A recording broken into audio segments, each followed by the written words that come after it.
start.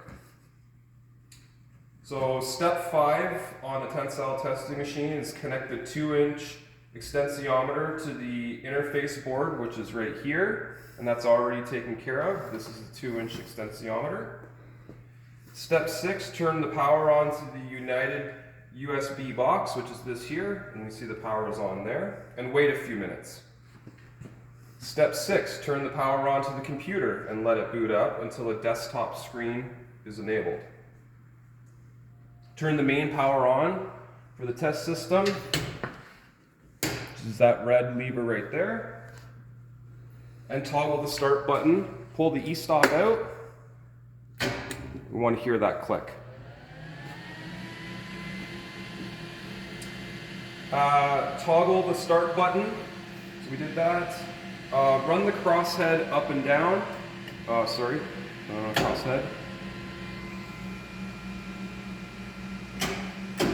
And that just fills the hydraulic cylinder with fluid. Okay, so the next is we're going to initiate the software, which is the ISAM man shortcut, which is right here.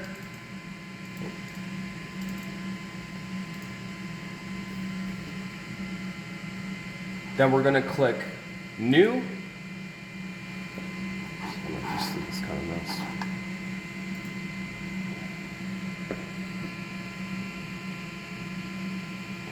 Okay. It's important to let give the software a moment to bring up new screens. Okay, on to step 15, where we're going to select our method. Okay, so we're looking for tensile properties of materials, fail, MECH 2030 MV. Okay, we're going to hit OK.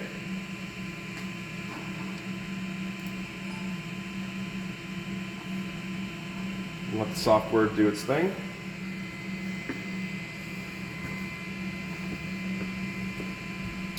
All right. So we're going to click the test icon. So you have to hit this operate here. Brings up the test. I'm going to click that, and we're going to be able to fill out our parameters. So I'm just going to enter in some random information. So DS. Operator, DS. Then we're going to hit the drop-down menu and you're going to select your material. So what we're going to be doing right now is cold rolled. Okay. Next we're going to fill in some specimen ID. So we're doing our first one. So once you've measured the width of your specimen, for this we're just going to put in 0.5 inches.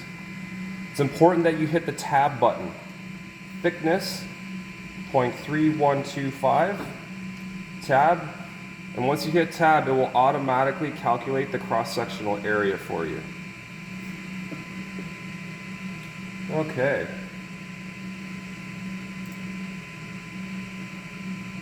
All right, so now we're ready to load the specimen. So,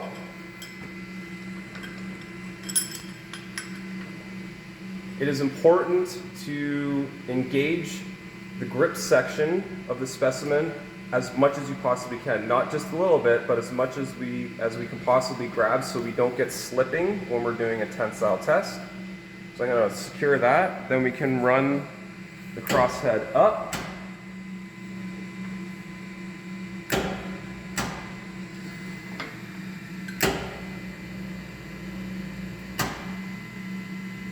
Come on. There it is.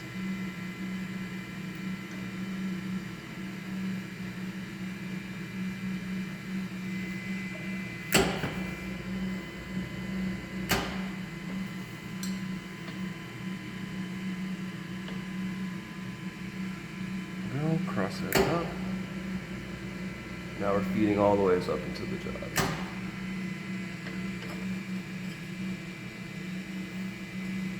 Okay, we want to make sure that we're nice and straight and perpendicular to the jaws. We don't want to be crooked on an angle. That is a no. That is a yes. And we can use the hammer just to give this a little bit of extra tightening on the grip so that we don't get slippage.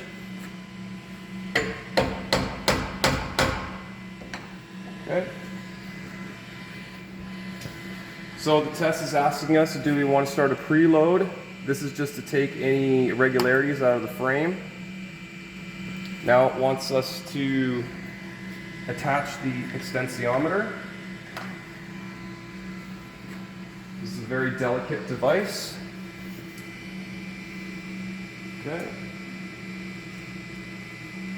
We want to make sure that it is installed on the test section, on the gauge part of the tensile sample. We want to make sure that the safety clip is installed so that it doesn't fall. And the very last, most important part of this is to remove the pin. And now the extensiometer is ready for testing. So now we've attached it, we're going to hit OK. You can hear the hydraulic motor fire up.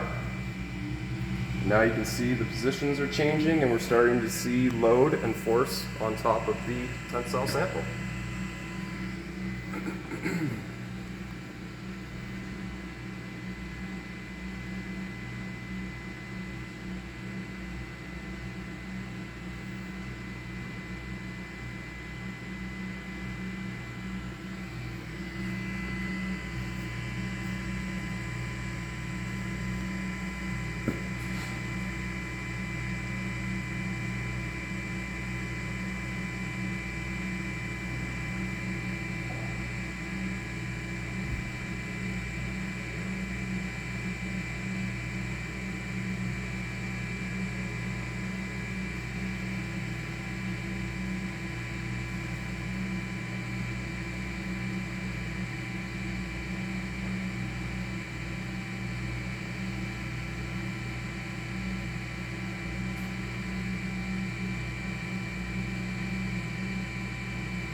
See the curve starting.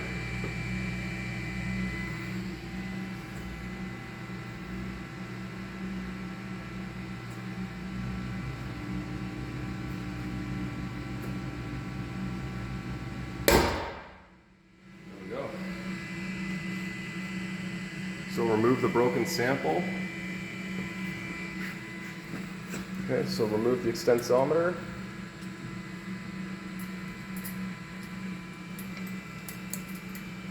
Back in a safe place. We want to remove the sample. This one sometimes we gotta do from the bottom. Let it fall out to the bottom.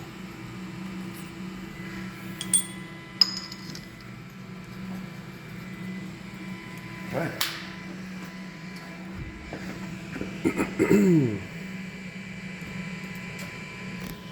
Saving data? Right. Yep. So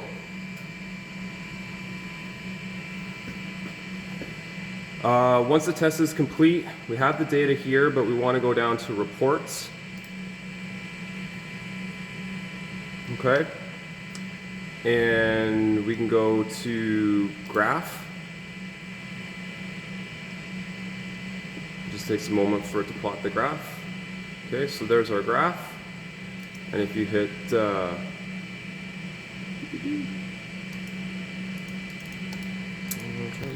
report.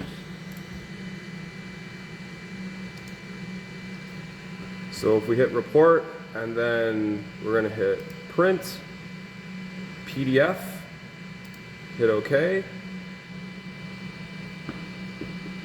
And we can go into, there'll be a lab folder set up on the desktop for your group. We're just going to select this one for right now and hit save so you can get the graph. And we can go back to reports. Close that. And if we want to go to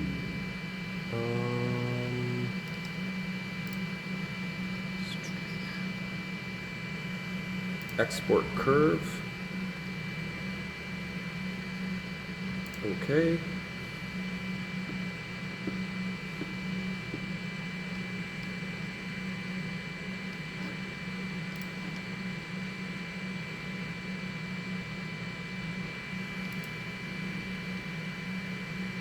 Oh yes. Okay. So now we have to find it. It's gone to this datum file. And there we are right there. Right, export plot shortcut. And there, if I double click on this, there's the raw data for you to do your report with.